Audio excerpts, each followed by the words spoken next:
Lorraine's surrounded, though, by gorgeous men. Just for a change. Oh, I'll tell you, it's a hard life. It's a hard job I've got. It really is. It's lovely to see you all.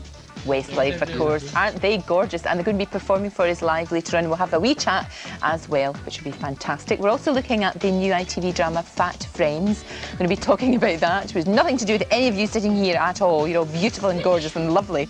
As well as that, what are we doing? Oh, it's bye-bye to Victor Meldrew. I can't believe it that it's goodbye to Victor Meldrew, but the man himself is going to be here. So all of that's going to happen round about 8:30. Here they are, looking gorgeous, and they're going to be singing their new single for us later on.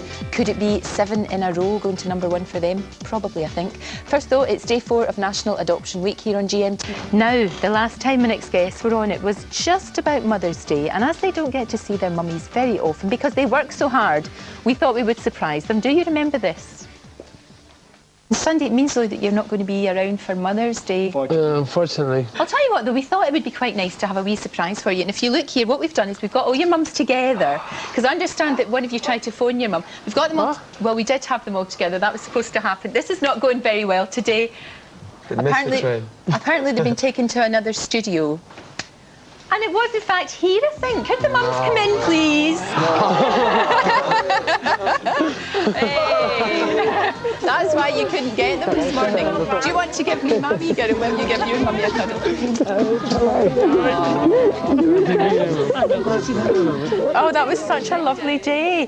And Brian, you have had my daughter surgically removed because she just grabbed you and would not let you go. That was a lovely day. Yeah, it was great, and she really enjoyed herself. She's very cautious. I'm surprised she's not here this morning. She's at school. I haven't told her that you're on. She's not going to be happy when she finds out you didn't. She's not going to be happy at all. And she likes your new... I was to tell you that she likes your new hair. Oh. So there you are. Your new hair. She likes your new hairstyle, I should say. So how are you? Very well. Now, the last time I saw you with your mums, you were going to America. That's right. And it worked out amazingly well, because you weren't sure how it was going to go, really. But it worked out really well, didn't it? Yeah, well, our first single over there went to #2 in the sales charts. Bad. Which was really good. I mean, it's a very strange market. It's very, very tough. And it's very grueling as well, because we travelled the whole way around the country. We were doing basically 2 flights a day. And it was just really, really hard work. But I mean, we were really happy with the result that we got over there. Sure. But unfortunately, we don't have actually enough time to go back there this year because of the rest of the world. You know, we don't want to lose what we have over here and in the rest of the world. So. Of course, you're global. You are global all over the place. Shane, and then you had this thing with you met up with Miss Mariah Carey. How did that come about? We met her at the after-show party for the American Music Awards, right. And we just got chatting to her by chance. It was kind of a bit weird, actually. We didn't expect to be chatting to her at all, but we were chatting to her for about 20 minutes, and then eventually she said, I'd love to sing a song with you someday. I'm doing a tour in Wembley. I'm playing in Wembley. It was about a month later. I'd love you to come on and sing a song. And then we said we'd love to, whatever, but it ended up then she wanted to do a song with us, the Phil Collins song. So nothing happened for about 2 months. Then we got a phone call when we were on our Asian tour. And she said she'd like us to come to Italy and record the song. So that's how it all worked out, and that was another #1. There you are. Yeah. You're getting used to it now, really. It's like, oh, #1, there you are. No, not at all. So this one, Mark, this might be #7. Tell me about this new one. Well, fingers crossed, who knows. Yeah. It's called My Love. It's out on October the 30th, and basically it's the first sort of Westlife song off the new album. The Mariah song was obviously the first song, but this is the first one by yourselves.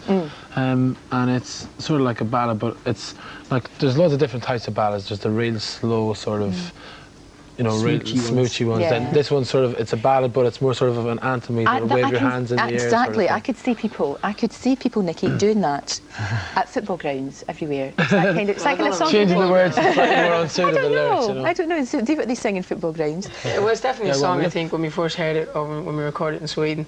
I think it is a song that we did think of straight away, you know, doing our own concerts, you know, kind of getting everybody going as a Westlife type of anthem as such. So hopefully it will work out to be. Sure. So you've got the new single coming out, and you never stop. What about tour dates? Because it's going to be a big one back home for you guys, isn't it? Yeah. Well, we've got our new tour starting. Our first tour starting next February, which starts in Newcastle, and it basically goes on for 2.5 months in the UK and Ireland. So it's going to be really good, and that's going to be a tour joint from our first album and our second album. Our second album is Coast to Coast. That's out in November 6th. Okay. So you know, we're kind of putting the two of them albums together, and we're going to have an explosive show. So we're really looking forward to that. I must come along. I shall come along. You definitely. I definitely will, for You got to sure. bring your daughter as well for Brian. I know, definitely. You're going to make such a good daddy. You really are. Eventually, not now because you're all too young. You're enjoying yourself far too much. But you do never stop. I mean, I don't know where you get your energy. Where do you get your energy from? I think it's probably because we're youthful, I suppose. You're so young. Don't have any. That helps. No, but you do, because you know what you said, it was really interesting what you were saying, Keane, about America and the fact that you did have to, because it's vast, and you do have to put in the hours. You know, you can't just pop over and maybe do, you know, a couple of talk shows in New York. You really have to go for it and sustain it as well. There's different TV shows in nearly every single state, so you can't just, like in England, you can do one TV show that nearly covers the whole country, or in Ireland, but over in America, you nearly have to go to literally every single state to cover the whole country, you know, so it takes a long time to do that. And please tell me it's not true, and I hope it's not, because you know you can't believe what you read in the papers. They were saying when you went to America, you were all under pressure to change, to lose weight, to get your teeth fixed, to get your... And you're absolute, there's nothing wrong. Look at them. They're gorgeous. Tell me these Americans didn't say that. I should go and slap them. They didn't. Good. No, definitely not. It's all made up in the press. I don't think we would change anyway. No, we don't need to. Well, exactly. I think we've got, you know, the first album was hugely successful around the world. Yeah. You know, I think we went over there with the songs, and, you know, hopefully they like it. Well, they didn't really. I think it was just kind of papers talking that we had to lose weight and stuff. I think there's a limit to what makeup can do as well. So. If any of you guys lose any more weight, you'll disappear. You've not to do that at all. You're absolutely beautiful as you are. Do not change a thing. It's great to see you. You're going to be doing the new single for us later on, right, yeah. Fantastic. And lovely to see you. Thank you. Thank you. Thank you. Can't wait to hear the song. It's a great song, and it'll probably, I'm sure it'll be the 7th #1. We shouldn't really say that, should we? Just in case, but I think Just in case it will be. Fingers crossed. Fingers crossed. Everything crossed. Right, coming.